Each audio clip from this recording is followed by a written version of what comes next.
E trazemos agora para você uma entrevista especial aqui em Os Pingos nos Is. Estamos recebendo aqui no nosso estúdio em São Paulo o secretário de Desestatização, Desinvestimento e Mercados do Ministério da Economia, o secretário Diogo Macorde. Secretário, seja bem-vindo, obrigado pela presença, prazer tê-lo aqui. Obrigado, Vitor, é um grande prazer.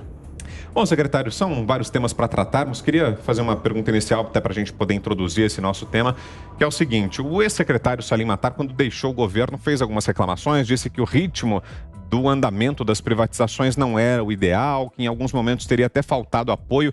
Queria saber a percepção do senhor. É esse o ambiente que o senhor encontrou por lá ou não? É diferente? Olha, Vitor, as coisas no setor público, às vezes, elas acontecem em uma velocidade que frustra um pouco quem vem do setor privado, né? Mas é compreensível que quando a gente fala de patrimônio público, a gente de fato precise de uma governança um pouco mais forte, um pouco mais rígida, até para tentar evitar o que a gente já viu no passado aí, que pode acontecer dentro do governo. Então, qual é a má notícia? O processo realmente é longo, né? Entre a tomada de decisão da privatização de alguma coisa e a publicação de um edital, a gente fala talvez em algo entre 2 anos e 2 anos e meio. Essa é a má notícia. Qual é a boa notícia? Que nós já estamos quase nos 2 anos e meio de governo. Então, tudo que foi plantado lá atrás, em 2019, agora começa a dar frutos. Por isso que na última reunião do CPPI, que é aquela reunião da qual participa o presidente da República e vários ministros, já foram aceitos os estudos de 2 dessas estatais que foram plantados lá em 2019, que é o caso do Porto de Vitória, o edital já abrindo em setembro desse ano, e do Ceasa Minas, né? Então, as privatizações vão ser efetivamente entregues agora ao longo do segundo semestre e iniciozinho do primeiro semestre do ano que vem, tá? Só que a gente não ficou parado nesse meio do caminho.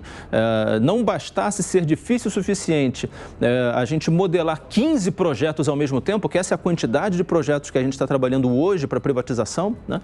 Nós desinvestimos mais de 200 bilhões de reais de janeiro de 2019 até hoje. O que eu quero dizer com isso? Você vai lembrar daquela época que o governo anterior usou várias participações minoritárias que ele concentrava em diferentes fundos para influenciar na escolha do presidente da Vale do Rio Doce.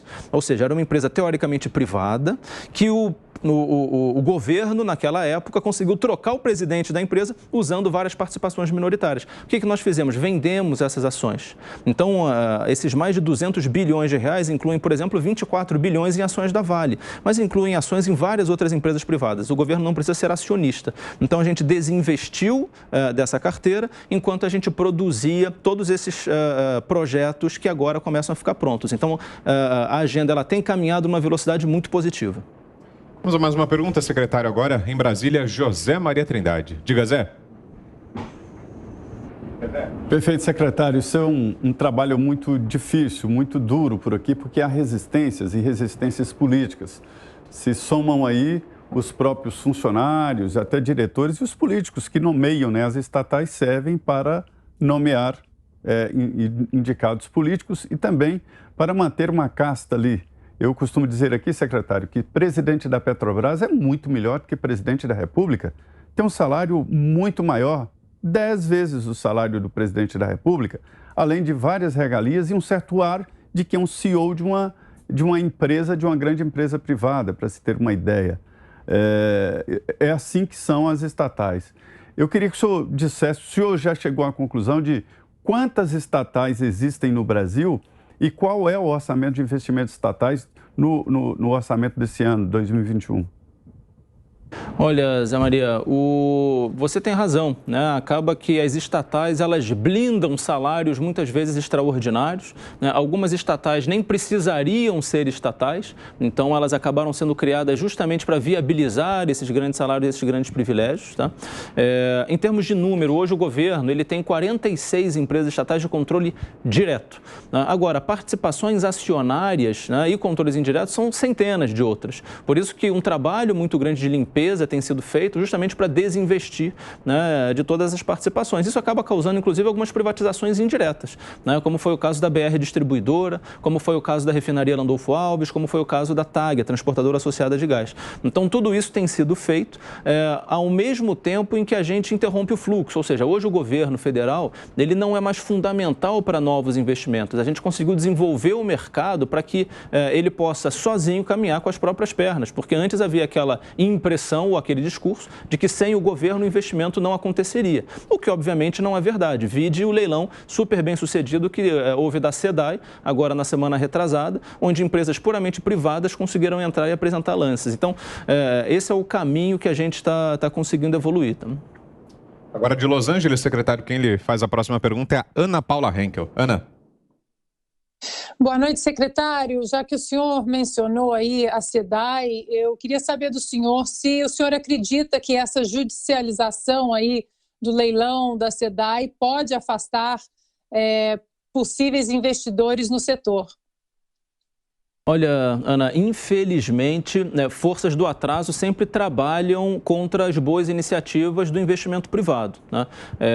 O partido político que entrou com essa ação, ele entra todas as vezes. Todas as vezes. Ele entrou contra a MP da Eletrobras, ele entrou contra os Correios, ele sempre entra, ele sempre questiona. O trabalho principal dele é evitar que boas coisas aconteçam no Brasil. Então, surpreendentemente, parece que quanto pior, melhor. Então, eu não tenho dúvida, quando a gente olha em termos de investimento, quem pode ser contra, Ana, um investimento de 30 bilhões de reais, que vão gerar 50 mil empregos no Rio de Janeiro, mais 23 bilhões que foram pagos em outorga para o Estado do Rio de Janeiro realmente conseguir se desenvolver, sair dessa crise financeira que ele se encontra. Então, precisa torcer muito contra o Brasil para entrar. Então, eu tenho certeza absoluta que não vai dar em nada essa ação, assim como nunca deu em nada as outras ações que eles entraram, porque não faz sentido. O Brasil não pode mais ficar preso no passado. Augusto. Secretário, quais estatais devem continuar sob controle do Estado, na sua opinião? Quais?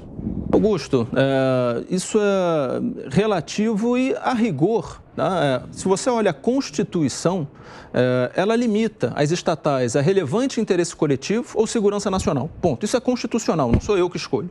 Tá? Então é constitucional. Isso dito, o que a gente tem que entender? O que é relevante interesse coletivo? Isso é algo muito subjetivo. Né? Então, quando a gente coloca alimentação, a alimentação é relevante em interesse coletivo, com certeza. E a gente tem a Alimentobras fornecendo sanduíche, fornecendo feijão com arroz. Então, isso a gente resolve de outra maneira, fomentando o mercado. Quando você tem alguns serviços essenciais de infraestrutura, como energia elétrica, telecom, saneamento básico, você resolve com uma boa regulação. Agências reguladoras autônomas conseguem efetivamente garantir uma boa prestação de serviço, mas que é prestado por empresas privadas. Então, a rigor, a participação do Estado na economia, ela não deveria acontecer. E, de novo, não é por minha opinião, é por força constitucional. Sim.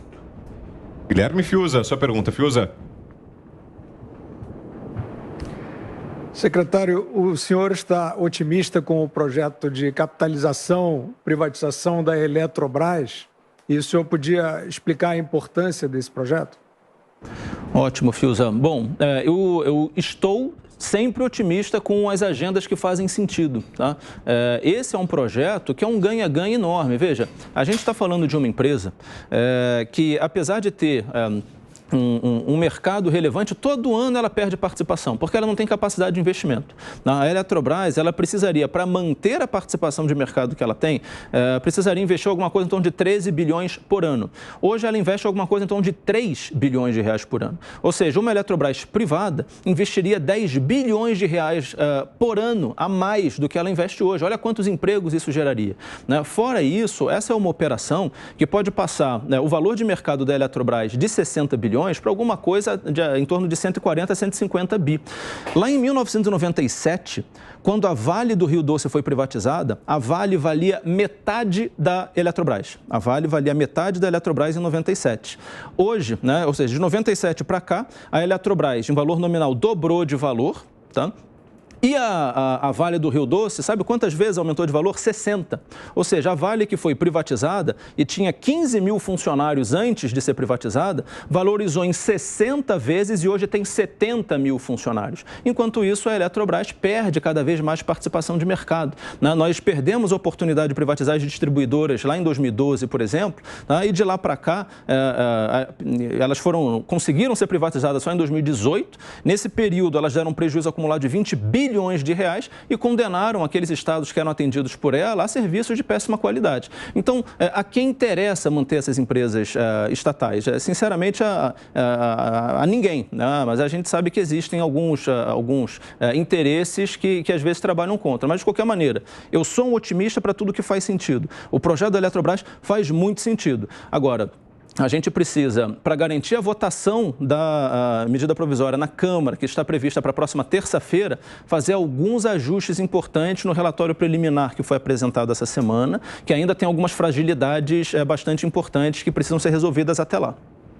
E a privatização dos Correios, secretário, como é que anda esse processo? Queria que o senhor rebatesse uma das principais queixas que sempre é levantada quando se fala nesse assunto, que é a possibilidade de que o serviço ficasse mais caro, o serviço postal ficasse mais caro com a privatização. Isso vai acontecer, secretário, ou não?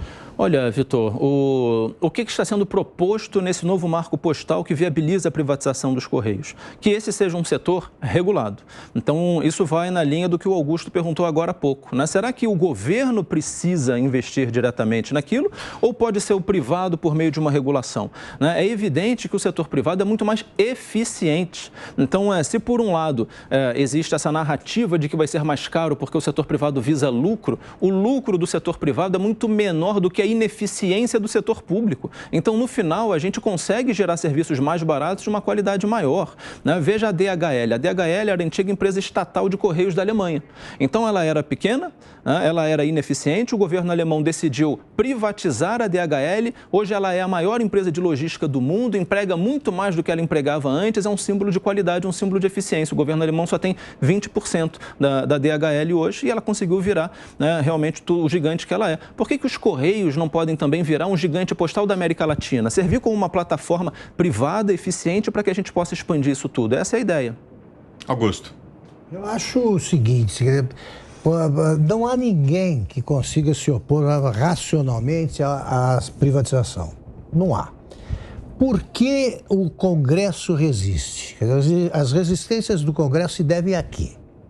Olha, Augusto, sinceramente, tanto na Eletrobras quanto nos Correios, sinceramente, eu estou otimista que a gente vai conseguir, com argumentos, com dados, vencer algumas barreiras que existem. Agora, o que a gente percebe? Vamos pegar o caso da MP da Eletrobras, tá?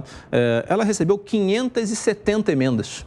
Então, e algumas emendas, 570. Então, algumas emendas você percebe a boa vontade, às vezes, por desconhecimento do setor, algumas propostas que têm por objetivo ajudar o consumidor, a reduzir tarifa, mas essas propostas, às vezes, quando combinadas, elas são muito perigosas e inviabilizam a própria operação e elas atingem um efeito contrário do que estava se objetivando. Então, no nosso desenho, o que a gente está fazendo? Colocando obras específicas para devolver água para os reservatórios, para resolver esse problema que a gente tem de falta de chuva da maneira racional. Tecnicamente, a gente reduz a garantia física das usinas, que é como se fosse a energia que a gente espera que elas produzam. A gente não pode mexer nesses contratos ao longo da vigência do contrato. Mas como a gente está mudando esses contratos, esse é o momento certo para isso. Isso vai ter um efeito super positivo na tarifa de energia. Então, esse projeto passando é um ganha-ganha enorme. Baixa a tarifa de energia, o governo consegue botar realmente um bom dinheiro no bolso, a gente consegue transformar a Eletrobras também numa gigante que vai gerar muito mais empregos do que ela gera hoje, porque afinal ela vai poder investir 10 bilhões de reais a mais, é um ganha-ganha enorme. Mas como eu disse, a gente tem alguns problemas que surgiram aí ao longo dessa semana, talvez legítimos, derivados de boas intenções, mas que podem acabar inviabilizando esse próprio projeto. Mas eu tenho certeza que a gente vai conseguir, com argumentos, mostrar que o caminho certo é garantir a aprovação da MP da maneira como a gente foi, como foi encaminhada. Que bom. Ana. Acho que está fechado o microfone, Ana. Secretário, na verdade, são duas perguntas em uma, se me permite. Em relação à MP da Eletrobras, né, como o senhor disse, algumas concessões aí terão que ser feitas pelo governo. Eu queria saber se o senhor pode falar um pouco dessas concessões. E em relação à agenda de privatizações, né, nós vimos aqui, por exemplo, nos Estados Unidos, nos anos 80, uma vasta agenda de privatizações do Reagan, que foi muito criticada, e assim que essa agenda foi concluída, essa agenda trouxe 25 anos aí de progresso para os Estados Unidos. E também houve, junto com essa agenda do ex-presidente Reagan, essa histeria que a gente vê no Brasil, né, em relação quando o assunto ele é privatização. A minha segunda pergunta é: o senhor não acha que precisa uma comunicação mais ativa em relação a desmistificar essas falácias que são diariamente plantadas a uma agenda positiva de privatizações? Com certeza, Ana. Então vamos lá. Então sobre especificamente a Eletrobras, tá? Que tipo de concessões o governo tem feito? Nós temos colocado mais dinheiro na mesa, tá? Então quando se começou a discutir a medida provisória da Eletrobras, nós falávamos em prorrogar apenas os contratos que haviam sido renovados lá em 2012. Talvez você lembre de uma tal de medida provisória 579, que foi o que a Dilma publicou para tentar reduzir as tarifas de energia na caneta, né? Então originalmente nós falávamos em trocar só esses contratos. Depois, nós aceitamos incluir Tucuruí, que é uma grande usina, né, bastante importante, que trouxe mais dinheiro e que possibilitou para a gente dividir a parcela que era derivada dessa operação com o próprio setor elétrico, garantindo obras, garantindo tudo isso que eu comentei. Então, hoje, a operação ela é de 60 bilhões de reais, tá, sendo que apenas 25 bilhões ficam com o governo, que é o que a gente precisa, numa oferta primária de ações, emitir para capitalizar a empresa para que a gente possa ser diluído, com isso a empresa possa ser privatizada. Mas outros 35 bilhões ficam no próprio setor elétrico. 25 bilhões para uma conta específica que se chama CDE, para reduzir a tarifa, e outros 10 bilhões para políticas públicas específicas, obras para revitalização da Bacia do São Francisco, modernização do Parque Termoelétrico do Norte, para garantir que casos como o do Amapá nunca mais aconteçam, Bacia de Furnas. Então tudo isso já está lá dentro. Como que isso foi viabilizado? Justamente com concessões do governo, colocando novas usinas no pacote. Né? Então, a gente consegue viabilizar dessa forma. O que a gente não consegue ceder, né, porque simplesmente não adianta ceder, são naqueles pontos que inviabilizam a operação. Né? A partir do momento que você tem algumas questões que simplesmente impedem a operação de seguir adiante, isso é um perde-perde enorme, porque o consumidor não vai conseguir ter todos esses benefícios na tarifa, o governo não vai conseguir ter os benefícios da operação e o consumidor brasileiro, o cidadão brasileiro, não vai conseguir observar esse efeito que você muito bem colocou do Reagan nos Estados Unidos, mas da Margaret Thatcher também na Inglaterra e outros tantos exemplos que a gente pode ver no mundo, que geram muito mais prosperidade e muito mais investimento. Muito bem, quero agradecê-lo aqui pela visita, secretário Diogo Macorde, secretário de Desestatização, Desinvestimento e Mercados do Ministério da Economia, esteve conosco aqui em Os Pingos nos Is. Obrigado pela presença, secretário. A gente tem que liberá-lo, até porque o senhor vai voltar lá para Brasília, é isso, né? Tem voo daqui a pouquinho. É isso, muitíssimo obrigado, pela Vitor, visita. pelo convite, Augusto, Ana, Fiuza, Zé, obrigado, contem comigo. Perfeito, seja sempre bem-vindo, hein? Obrigado mesmo. Agora